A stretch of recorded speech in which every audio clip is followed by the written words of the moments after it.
Okay, folks. Thank you for having me here today to come and talk to you, and thanks to Morris for inviting me.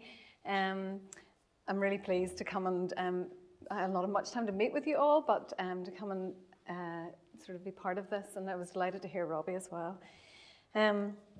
Just to introduce myself, I'm a lecturer in the social work degree at Queen's University in Belfast, and before that I worked for quite a number of years as a social worker in statutory children's services, and my most recent job was senior social worker for permanence in the trust. I'm not sure if you would have an equivalent post here, but what that means is I'm very interested in children's experience of family life once we bring them into care. You know, when we bring children into care, we disrupt family life, quite often a life that's already very disrupted and families that are already very disrupted. When we disrupt that, our intention is to place children in families. When we place them in foster care, what we want for them is an experience of family life, to grow up in families. And so my interest is, well, what is that like? What is that experience of family life like for children who spend their childhoods in care? And then what is that like? How do those kinship relationships carry on through the transition of leaving care and into adulthood? So taking a bit of a different perspective from the one that Robbie took, so coming down from the layers of policy to look at the detail of experience. And so Robbie mentioned, you know, having conversations about who you would invite to your wedding in the future. And so this talk's going to be very much about why it's important that we talk about who's going to go to your wedding in the future.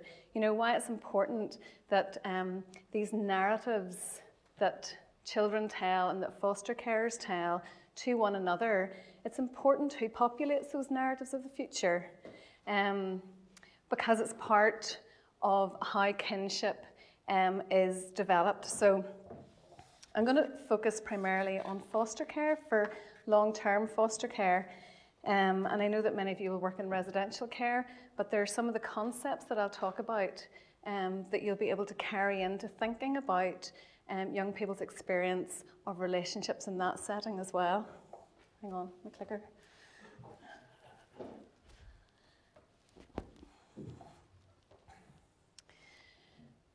Okay, so I'm going to talk about this idea of permanence, and permanence essentially is just the idea of things lasting, of things continuing, of being permanent, and for young people in care, of relationships being permanent and feeling like they're going to last. And so really I think that any meaningful definition of permanence, or what we should be aiming for in long-term care, is this idea of relationships that last throughout all the stages of the child's future. And when we take young children into care, it's very easy to plan for now, to provide stability and good, quick care for now.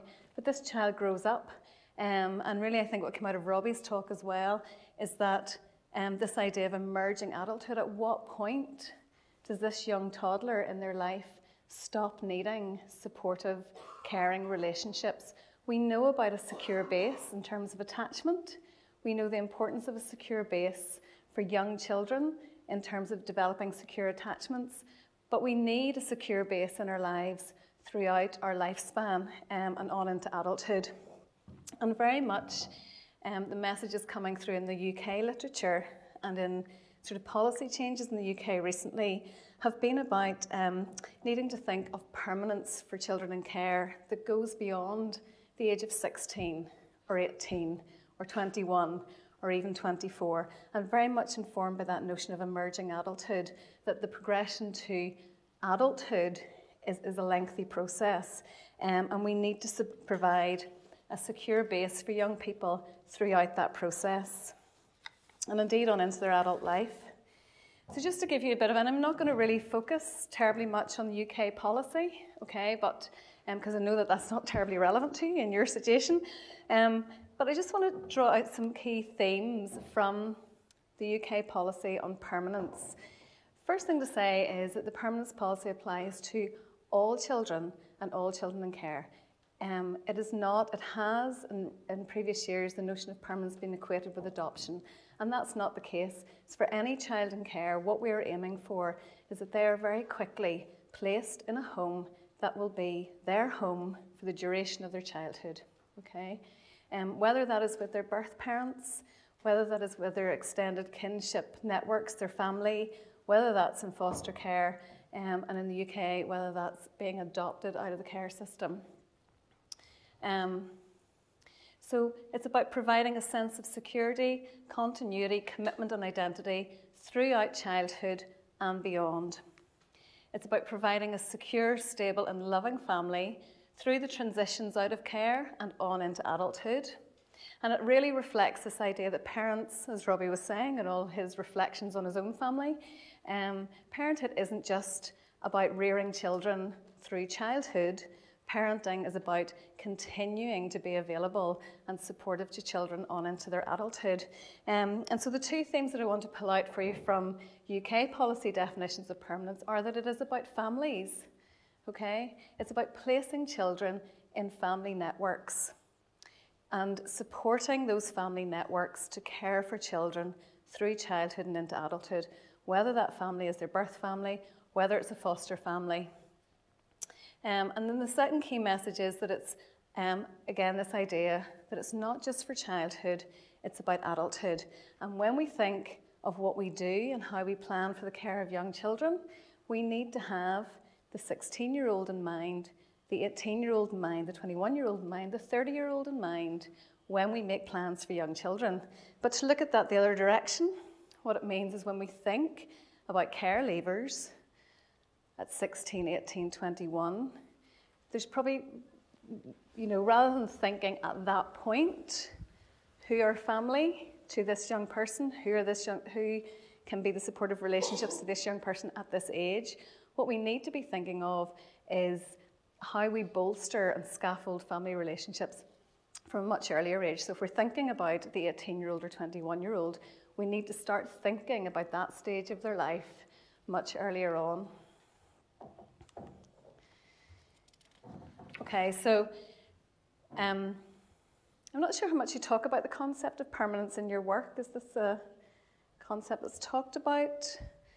Explicit permanency policies. So this is a big concept in UK and American literature particularly. And maybe part of the reason why it's not so much talked about in your context is because previously it was very equated with the notion of adopting children out of care.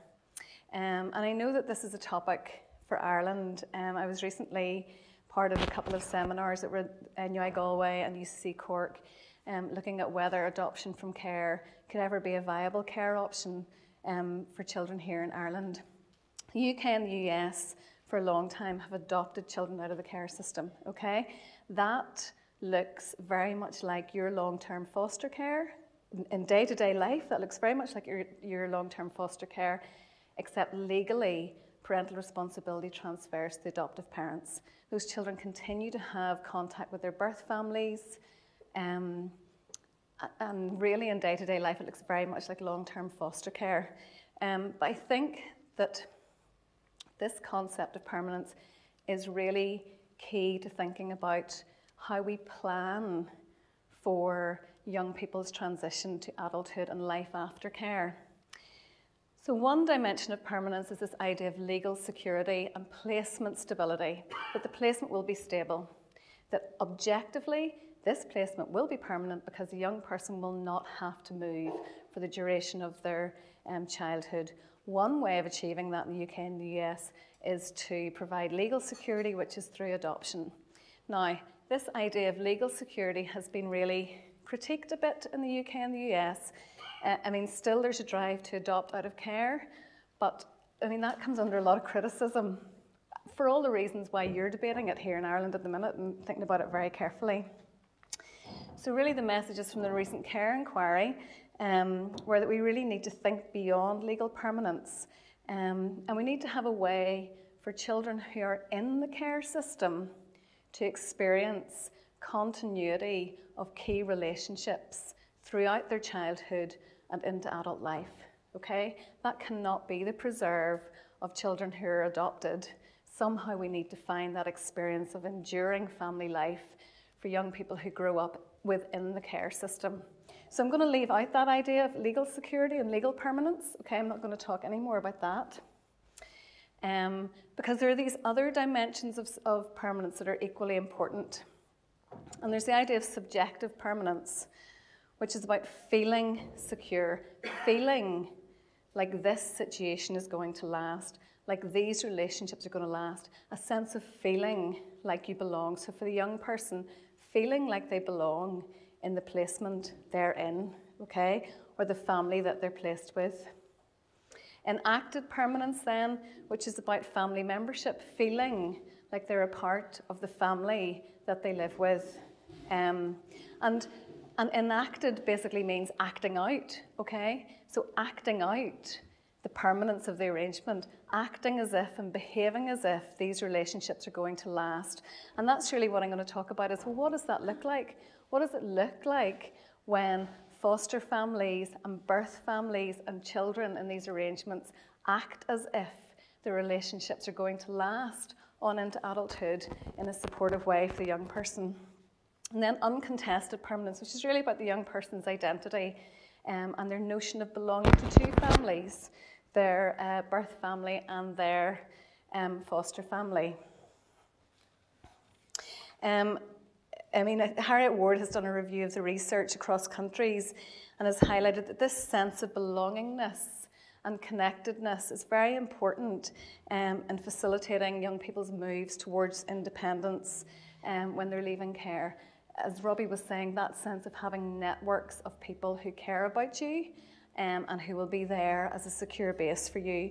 And actually, Nina Behal, who writes a lot about this in England, suggests that in terms of thinking about outcome indicators for young people who are in care, this sense of feeling like they belong to their foster family should be one of our key outcome indicators for young people in care.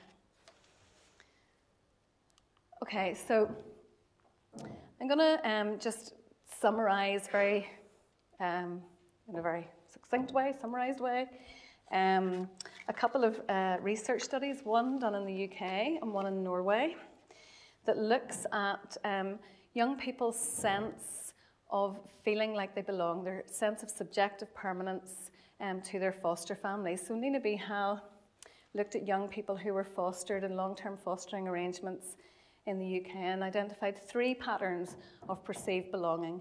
So her as-if pattern. So these were young people whose primary identification was with their foster carers. They viewed their foster carers as if they were their parents. The foster carers themselves felt a very strong sense of entitlement to parent and not just provide a placement. And that's a very important distinction, isn't it? To parent the child and not just be a placement provider for the child. The children felt unreservedly loved by their foster carers. But the flip side of that was that these children in this group, the as-if group, had very little contact with their birth families. There was then the just like family. Sorry, that's a very squeaky floorboard. I keep standing on it. I'll try not to stand on it so much. The just like group then had a real sense of belonging to their birth and their foster families. So they related to their foster carers and viewed them just like they were another set of parents. So in day-to-day practices and day-to-day family life, they felt like a normal member of the foster family, but they didn't feel that their foster family replaced their birth family. They felt loved and supported and cared for by their foster carers, felt that they belonged there, but they also felt that their foster carers were supportive of their birth family relationships, and they had a good connection with their birth relatives, and their contact with birth relatives was fairly unproblematic. So in many ways, these children got it all, okay, which was they had positive relationships with their birth relatives and very positive relationships and a sense of security with their foster carers.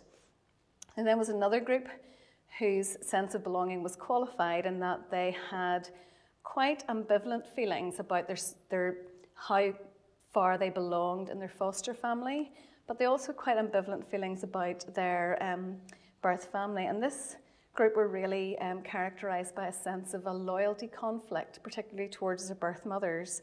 They had very difficult feelings towards their birth family. They had very difficult and stressful contact arrangements, and really their feelings about their birth family influenced how far they could invest in their relationships with their foster family. There was another group who didn't identify with either their foster or their birth families. So that was that in the UK. Similar research then, well, very different methodology, but research in a similar group of young people in Norway by Ellingsen et al. And again, they identified these three groupings of adolescents, older adolescents in foster care. The group who were confident and well-adjusted, who viewed both their birth family and their foster families as their family. They felt loved by both. They had reasonably positive relationships with both their birth family and their foster family. There was no sense of rivalry between their foster parents and their birth parents. So they were a bit like Nina Behal's Just Like group, in that they had relationships with both birth and foster carers. Interestingly, they just didn't feel connected to their birth relatives in name, but they had active relationships in which they felt loved and they felt that those relationships were supportive.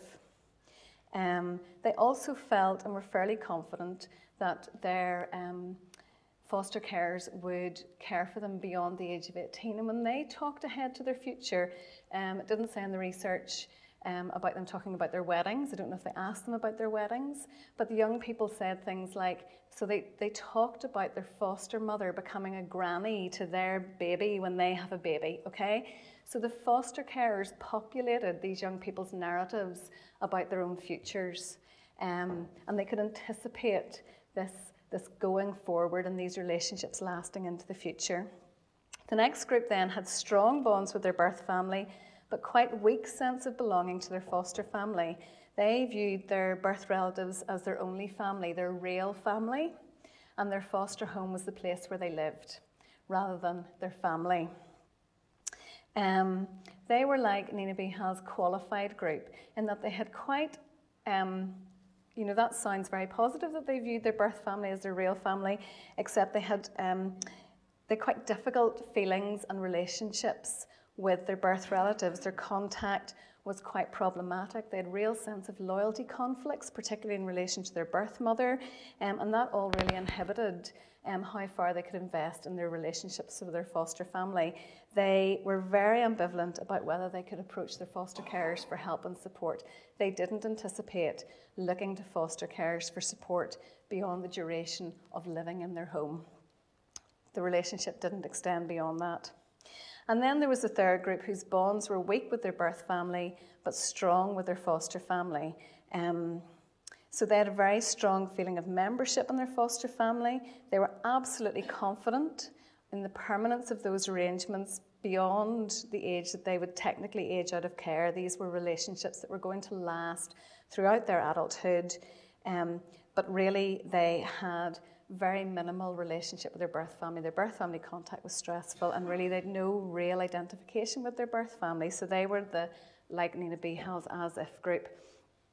And so I think the reason I'm showing you this is that, the children in the as-if and just like groups who are confident in their relationships with their foster carers, they were absolutely certain that beyond the age of 18 when they left care, that those relationships would continue, that they would continue to be a safe haven, a secure base for them to return to as they grew on into their adolescence.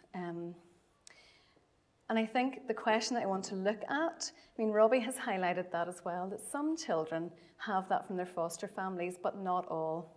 And if we can identify some of the factors that help contribute to that sense of belonging, and what I would say is that's a reciprocal sense of belonging. Now, that's not all down to the child. There's lots of messages in there about relationships with birth family that we don't have time to get into today, that I'm sure you all would connect with if we started to unpick that.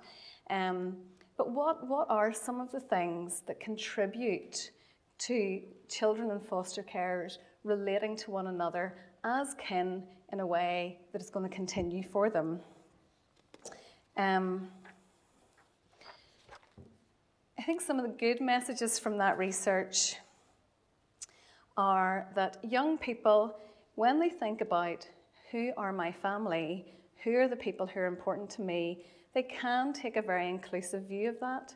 They can think of both their birth family and their foster family as their real family, okay?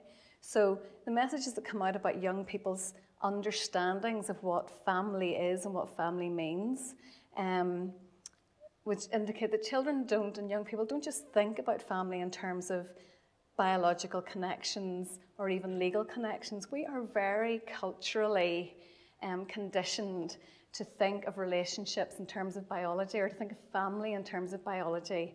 You know, if I asked you to list your family members, you would probably start with your blood relatives and then maybe go on to your in-laws. You know, we're so conditioned by that, but actually these young people were very able to include other people that they weren't related to, either by blood or any kind of legal relationship, as their actual family.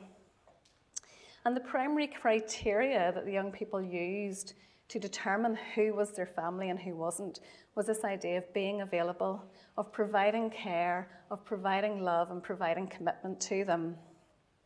So I think a good message from Nina B. Hall's research and Ellingson's research is that foster families can provide a secure base into adulthood in the absence of any biological connection with the child and in the absence of any legal actual permanence in the arrangement. Okay, so I'm going to think now about how do we encourage and help more children to have this experience of enduring kinship with their foster families, and also with their birth families. So I don't know if you've heard the term family practices. Anybody familiar with, anybody studied sociology at all? No? Any sociologists? I'm quite sure that this concept of family practices is critiqued in sociology, but just a bit of theory around how we understand how this sense of belonging might develop, okay? So the notion of family practices really is to say that actually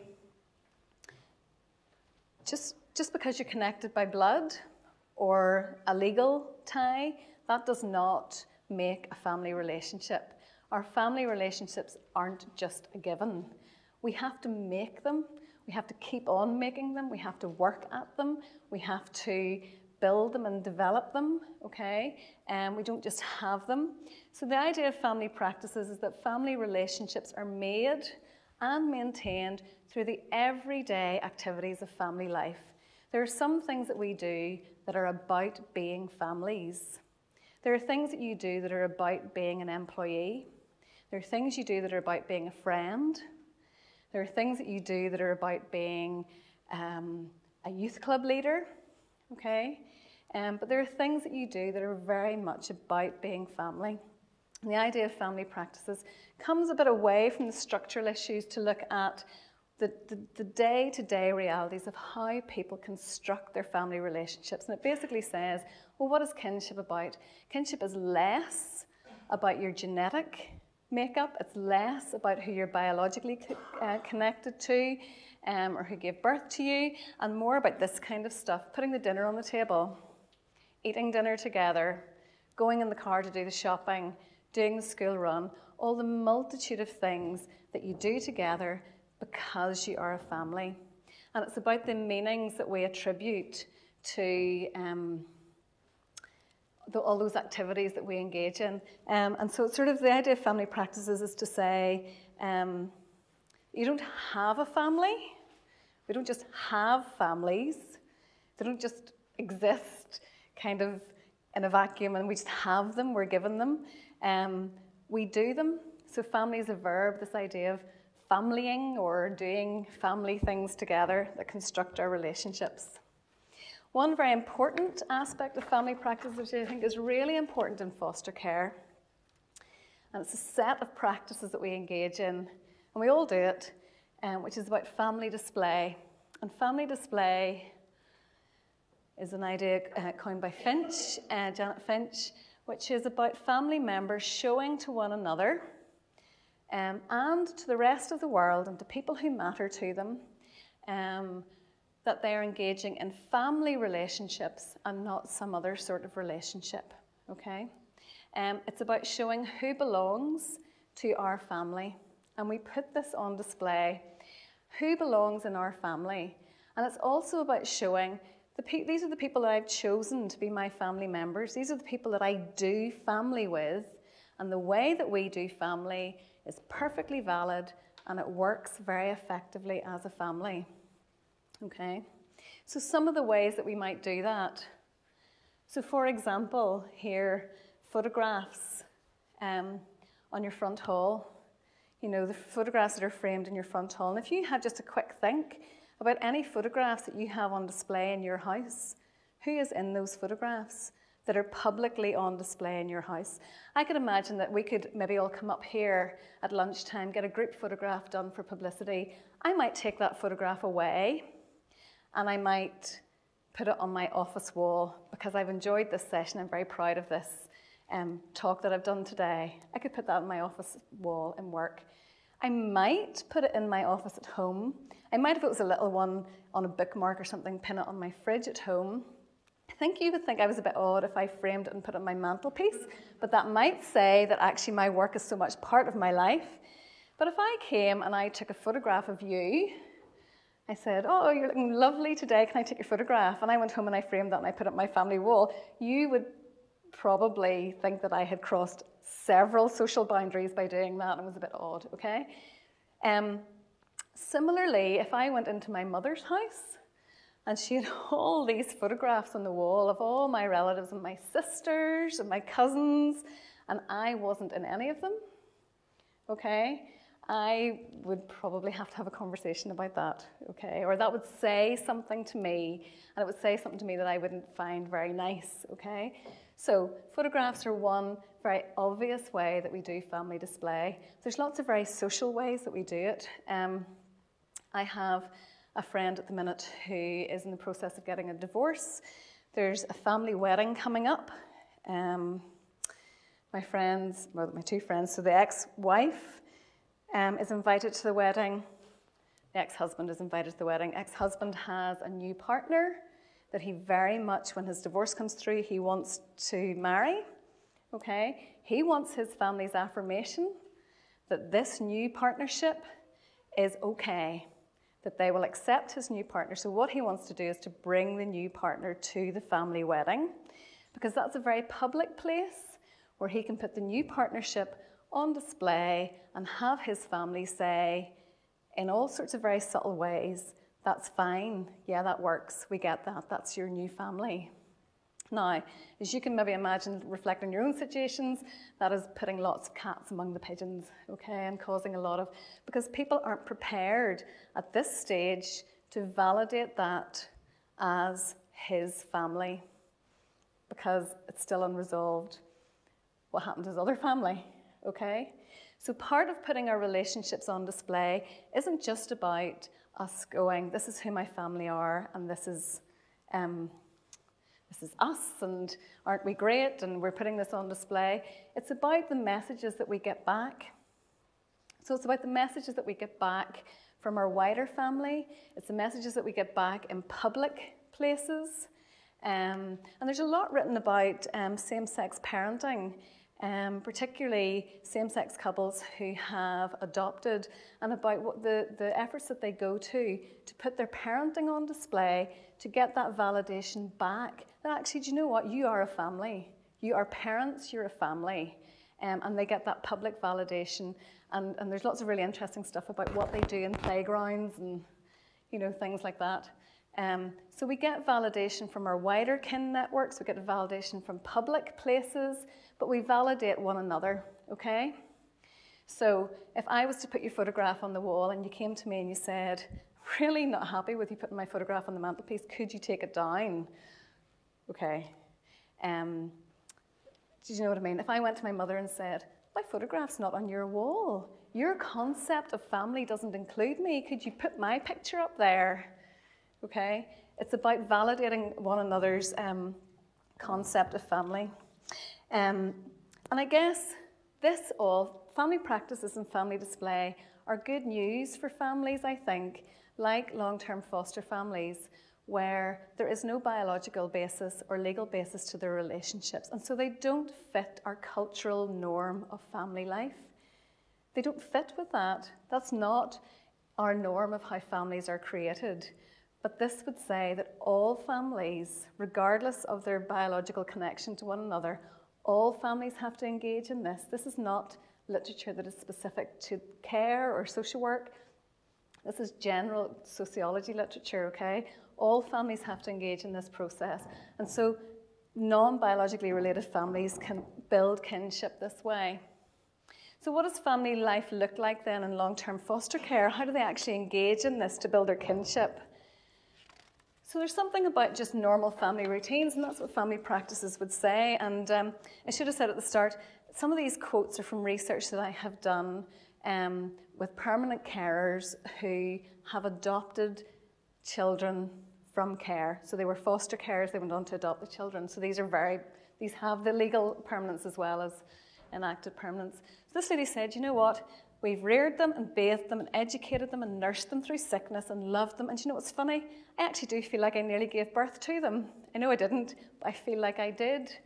And I just thought that was a lovely quote because it's about saying, well, what is the essence of this sense of being a mother, of being a parent? The essence of it is just in the day-to-day doing things that are about family life. And so it's about giving young people in foster care the opportunity and carers to engage in normal family routines, to do normal family things together. There's something about kinship labels as well. Who do young people be allowed to call mum and dad? We recently rewrote our fostering standards, and interestingly, I think somebody in a department somewhere populated it with the word foster parent, and so everybody kind of like got a bit on their high horse about that and took the word parent out and replaced it with carer. You know, and we do have this sense of foster care being about these operational roles, you know, these placement roles. But actually there has to be a place for foster carers to be mum and dad. And who are children allowed to call mum and dad? And are they allowed to call their foster parents mum and dad? Are they allowed to call their foster siblings brothers and sisters? You know what? In what way are young people allowed to use those kinship labels? It's about being treated no differently. And the research, particularly Gillian Schofield's research with long-term foster carers would say that is really important to them, that the children who are fostered are treated no differently from the children who are biologically related. And that extends to extended families. This really is very powerful when extended families treat foster children the same way as they treat biological cousins and nieces and nephews. They're all invited to the same parties. Do you know what I mean? That there's this normality and embedding in the wider family. It's also about connecting past, present, and future. And we've talked about that. We're very good. I don't know if you have the same emphasis here, but there's a big emphasis on life story work and helping children to understand their own biographical narrative. But that's a wee bit about the past and the present. And I think we need to think a lot more, like I've already said and Robbie has mentioned, about who populates the narratives of the future. You know, who's going to be in those stories of the future. And again, whose photo is on the wall? You know, is the foster child's photo on the wall of the house? I mean, I could talk for ages about photographs. I just find it fascinating, you know, people talking about birth relatives having big framed photographs of the child on their wall, you know, birth relatives where their children are separated from them, because of this strong sense that the child still belongs in their family. But where do children keep their photographs of birth relatives? They tend to keep them in an album. Very few foster carers have photographs of the child's birth relative on their wall. You know, there's a lot there, but I mean, I think on a very basic level, you know, is the child included in on the gallery of pictures in the foster carer's home? And are we as social workers okay with that? If they are, John Simmons has done a great piece of work around, or this talk about, certainly in the UK, how taboo it is for foster carers to say that they've fallen in love with the infants in their care. we have this bit of a taboo around saying that these foster carers love them, that somehow they're overstepping some professional relationship, and we think they've maybe got it a little bit out of kilter, but how important it is for enduring kinship that you're able to say, I love you, and the child hears that message and feels loved. Another very important thing are displays of care and commitment. And we tend to think of providing care and caregiving in attachment terms. But thinking through family display gives another kind of angle on caregiving. And I just wanted to read you this quote again from an adoptive parent who's adopted from the care system, talking about her young child. I first bonded with him when he broke his arm, funny enough. Suddenly I saw his vulnerability, and he also saw something in me at that time too, because I sat up with him all that night.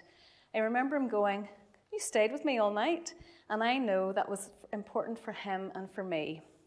Now we can think about that in attachment terms, but we can also think about it as this ability to display that what this relationship means, that adoptive parent was displaying, I will be here for you. This is what my relationship with you means. I will be here for you. But that didn't happen in a vacuum, because it was a two-way process where the child then looked back and acknowledged her display and went, I will receive that care. Okay? So it's this two-way process, and Gillian Schofield describes it like this, that these acts of caregiving, they're important because children need somebody to look after them. Children need food on the table, they need to be clean, they need money, they need their homework done, etc. But beyond that, they have meaning that's a family meaning. So she describes it as a two-way process of demonstrating and receiving meanings of family to the point where they become integrated, accepted by all, and then unconsciously enacted. So as these messages about what you mean to me, you mean family to me, are given and received, they become part of what these relationships become. Sorry, I'm just checking my time. I'll hurry up. I'll go quick.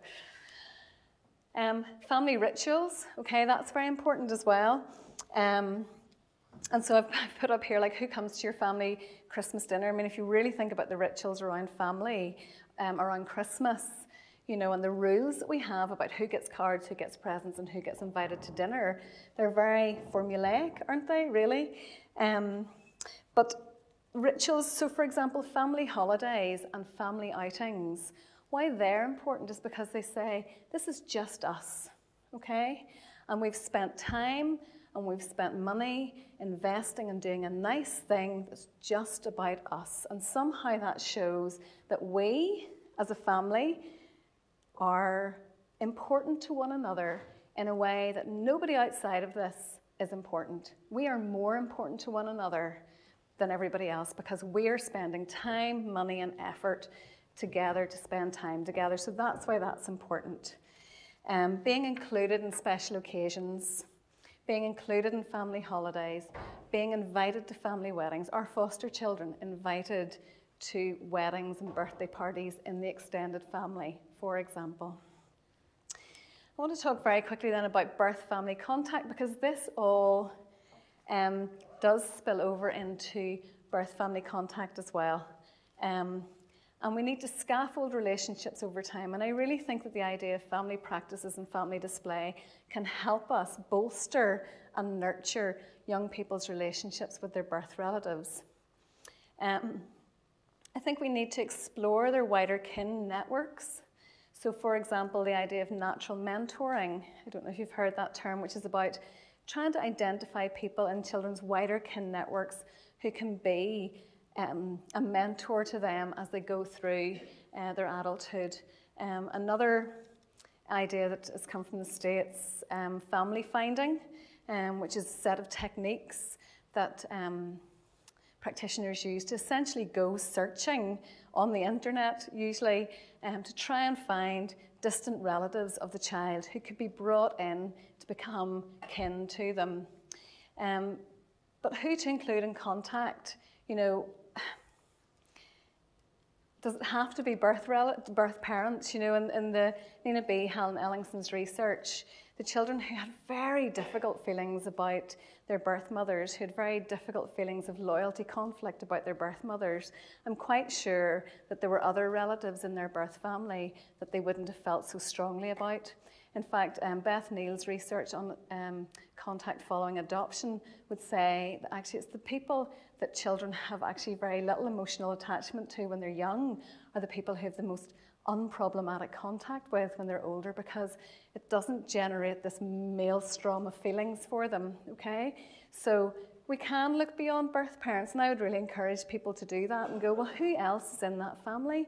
Who else is in that family who might provide the child with an enduring, good connection with their family of origin? If it's grandparents, siblings, aunts, uncles. And some of the criteria for that are that they need to be protective, have the child's best interest at heart.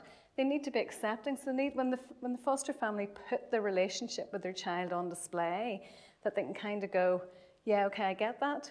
You know, you are this child's family for now. And to minimise loyalty conflicts. So people who are able to give the child permission to invest and bond with their foster family. And, you know, just a very minor thing, but can cause, like, for example, one lady talking about signing letters to the birth mother, and she wrote her name at the bottom, Mum. And there was this and several people talked about this backwards and forwards tussle about who, foster parent, or in this case adoptive parent, or birth mother, who's allowed to write Mum at the end of the letter. And her take on that was, well, I just took it off in the end because obviously they didn't want anyone else to be the mum. It was such an obvious display of family belonging, and the birth mother couldn't cope with that. So there might be people in the child's extended kin network who can cope with that, who don't feel as threatened, or don't present the child with so much of a loyalty conflict. And we can, I think, go looking for those people to provide relationships for children. Okay, what about professional practices then? How do our professional practices intersect with these family practices in a way that supports them or doesn't support them? Some of the recent research in the UK has talked about formally recognising the permanence of foster care, about saying, you know, actually, yes, this child is going to live with you for the rest of their childhood, and we all have an expectation that these relationships will endure into adulthood. And recent policy has now written in that permanence agreements will be drawn up in foster care to formally recognise that. Our experience of formal reviews, we need to review children's care plans. We can't get away from that when they're in foster care. We've still got corporate parenting responsibility for them. But the way that reviews are conducted can kind of undermine and cut across. What foster carers would say about that is that they're talked about as carers and not parents. That idea again of thinking about the language that we use in reviews, thinking about delegated parental authority. You know, do foster carers have to run and get authority and permission for every little thing that they do as parents? Or are they allowed to get on with the business of parenting without having to keep on reflecting back to the state about doing that? What messages do professionals give about permanence? Gillian Schofield's research indicated that young people were given the message from their social workers, and now whether the social workers actually ever said this or not, the message they interpreted from their social workers was that they would leave care at 18. That was the ending point. That was the ending point of foster care for them. But the message they were getting from their foster carers was, we'll always be here for you. You will always be part of our family. And so actually, it was the social workers who were undermining that sense of permanence because they had to plan for leaving care. And the same way, when leaving care, social workers came on the scene where they represented themselves and saw themselves as the child's advocate, whereas actually the child was going, but I have an advocate, and so it made the child question what their relationships with their foster care is about. Those things are important. I'm not saying they're not. We need to plan for those transitions. We need to have people in place who will support that. But it's about tuning into how our professional practices can sometimes cut across what people are already doing and being a bit more thoughtful and reflective about how we can bolster some of that excellent kinship making practice that's going on in foster families. And I think this idea, and Robbie has already talked about this, but critiquing the idea of independent living, and you probably are already doing that, critiquing, like Robbie's talked about lone tenancies and whatever, and there's a big literature coming across from America that's saying, why do we even have a goal of independent living for young people leaving care? Nobody really lives independently. That's not a goal. But, so just to think about that and to think about actually what we're really looking for is not independent living, but finding the people and supporting the people who will support the young person as they transition to independence. Okay, so that's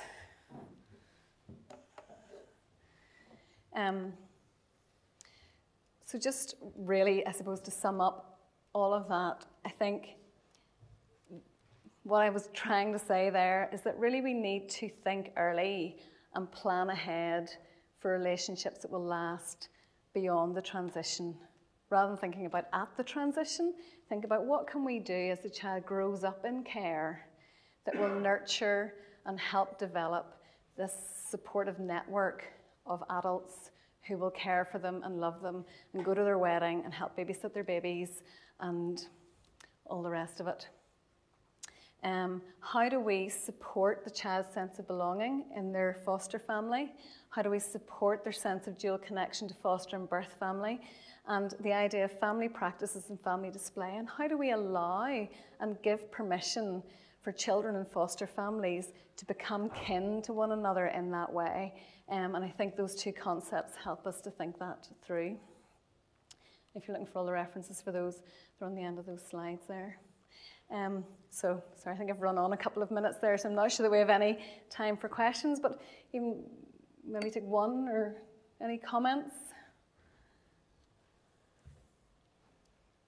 Is that... Mm-hmm.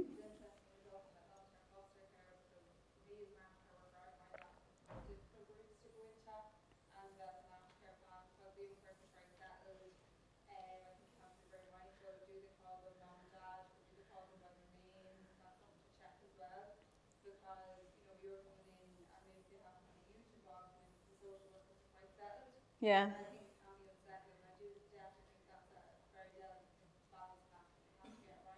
Yeah, and you're already... Mm-hmm.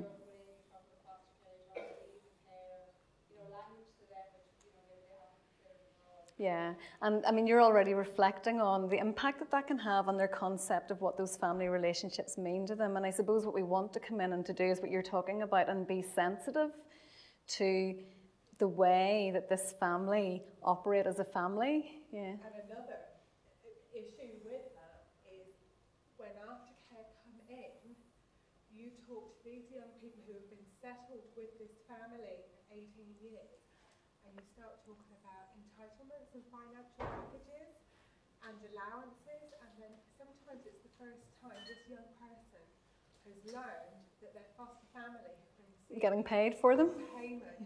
And then it brings into the question, was it love, or was there an element of money? Now, genuinely, I do think love. Mm-hmm. Bulk of my clients, yes. But I've experienced other aftercare workers where placements have suddenly ended abruptly. Because of that? Yeah. And it's about children's meanings, the meanings that they attribute to those relationships, isn't it? And maybe a bit more openness about some of that all the way through would be helpful. Okay. Any other burning comments? Well, thank you very much for letting me talk about that. Thank you.